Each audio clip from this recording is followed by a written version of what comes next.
Hey, it's Mark Lanier with your video thought for the day.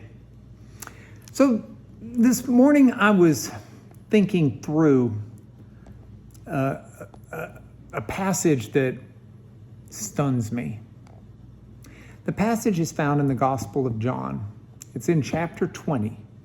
And the part I want to quote to you is from verse 19.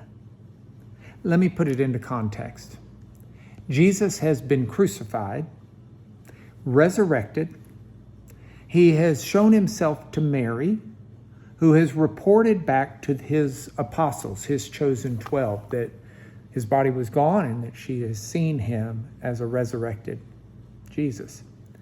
And then the passage reads, on the evening of that day, the first day of the week, so it's Sunday night, Easter Sunday, the doors being locked where the disciples were for fear of the Jews. They're still nervous about the Jewish authorities. By the way, this is not anti-Semitic. The disciples are Jews as well. They're just nervous about those Jews that were bent on stamping out any vestige of following Jesus.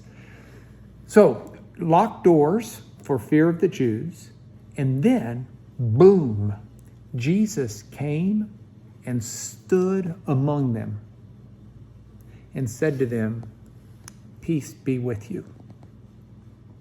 Have you ever thought about putting yourself in the shoes of the apostles at this point in time? I mean, Judas, yes, he blatantly betrayed the Lord for 30 chunks of metal, not even big chunks at that. The others weren't so bold in their betrayal, but they all betrayed Jesus. I mean, we know Simon Peter betrayed even knowing him. Swore that he didn't know him 3 times.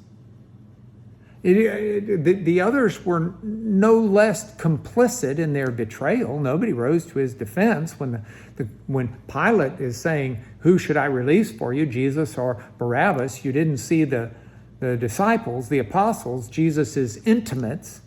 They're arguing the case for releasing Jesus over Barabbas. They just left Jesus to fend for himself, and they scampered off into hiding. Now, John writes of the resurrected Jesus here. And if I had been one of those apostles, fearfully gathered in a locked room, I would have been thinking, yeah, Jesus may be back, but I'm sure he's upset. Perhaps he's frustrated that in essence we did nothing to help him, but just furthered his betrayal. My mind would question whether or not he went off to find some other people who'd be a little more loyal to him and a little more faithful. And I'd be worried, frankly, about what might happen if I ever see Jesus again. And not to mention all of this being aggravated by the certain among the Jews who want to stomp out any measure of support that Jesus would have had. And that would have been in my mind had I been one of the disciples behind that locked door when all of a sudden Jesus appears. And he doesn't appear to chew us out. And he doesn't appear to scold us.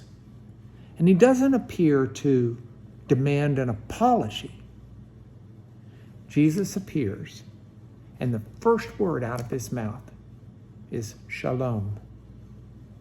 That Jewish expression, greeting, that means so much more than peace. It speaks of a wholeness. It speaks of a joy, a happiness, a fulfillment. And that's what Jesus does. Tenderly, lovingly, he appears among the people who have slighted him and betrayed him. And he says, peace be with you. He's still the forgiving, kind, and loving Jesus. I'm amazed at this simple story. I wonder how many people think that they've done too much for God's love, too much to keep God from ever accepting them back. Too much that's offensive, too much that's misdirected, too much that's just blatantly sinful. And Jesus comes, and Jesus seeks relationship. Not based on fairness, premised on his love and his giving. It's a good thing for me to chew on today. I hope it's a good one for you to chew on. If this might be useful for someone else, please don't hesitate to pass it around and let others know about this link. Meanwhile, that's your video thought for the day.